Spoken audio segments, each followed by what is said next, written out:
నా యొక్క అడ్వైజ్ ఏంటంటే ఎవరైతే రాబోయే రోజులలో ఎమ్మెల్యేగా కానీ ఎంపీ కానీ కంటెస్ట్ చేద్దాం అనుకునే వాళ్ళకి 2028లో అవకాశాలు వస్తాయి. నెక్స్ట్ 5 ఇయర్స్లో. ఎందుకంటే 2026లో డీలిమిటేషన్ జరుగుతుంది. దానివల్ల ఒక 33 కాన్స్టిట్యున్సీలో రీఆర్గనైజేషన్లో కొత్త కాన్స్టిట్యున్సీలు అయితే ఎప్పుడైతే రీఆర్గనైజేషన్ అయినప్పుడు మాత్రమే కాన్స్టిట్యున్సీలలో కొత్త నాయకత్వానికి అవకాశాలు దొరుకుతాయి. ఎందుకంటే ఎగ్జిస్టింగ్ ఎమ్మెల్యేలు కూడా వాళ్ళ డీలిమిటేషన్ అవుతుంది కాబట్టి కొత్త అవకాశాలు దొరుకుతాయి.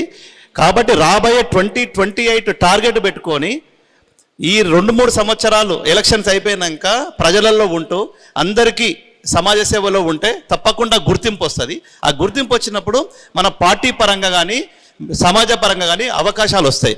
ఇంకోటి చాలా కాన్స్టిట్యున్సీలో మన పద్మశాలి ఉన్నారు, నాకు ఓటేయాలంటారు. ఎవరైతే ఆ కాన్స్టిట్యున్సీలో పద్మశాలీలు ఉన్నారనుకున్నప్పుడు వాళ్ళకి ఏదో ఇప్పుడు నాకు ఎలక్షన్స్ వచ్చాయి నేను కంటెస్ట్ చేస్తున్నా మీరు మా పద్మశాలి నాకు ఓటేయని చెప్పడం ముందు వాళ్ళకి నేనున్నానని ఒక భరోసా కలిగిస్తూ మంచి చెడు వాళ్ళందరికీ సాయం చేస్తూ పోతే ఒక 100 మంది ఉన్నారు అనుకోండి, 100 మంది మీరు 10 మందే సాయం చేస్తారు. కానీ మిగిలిన 90 మంది మన అనుకుంటారు రేపు కూడా మనకు ఏదైనా అవసరం వస్తే అన్న మనకు ఎంబడి ఉంటాడని చెప్పేసి ఆ ధైర్యంతో రేపు ఎలక్షన్లలో మనకు పనిచేస్తారు తప్ప ఎలక్షన్ రాగానే నేను పద్మశాలిని మీరు నాకు ఓటేయండి లేదా పార్టీల దగ్గరికి వెళ్ళిపోయి నేను పద్మశాలిని మా కాన్స్టిట్యున్సీలో ఇంతమంది ఉన్నారు నాకు టికెట్ ఇవ్వనంటే ఏ పార్టీ టికెట్ ఇవ్వదు. ఎవరికైతే బలంగా ఉంటుంది ఏ పార్టీకైనా ఎవరికైనా గెలుపు గుర్రాలు కావాలంతే. వాళ్ళు ఏ కులము ఏ వాడ ఏది సంబంధం ఉండదు, గెలిచేవాడిగా టికెట్ ఇస్తారు.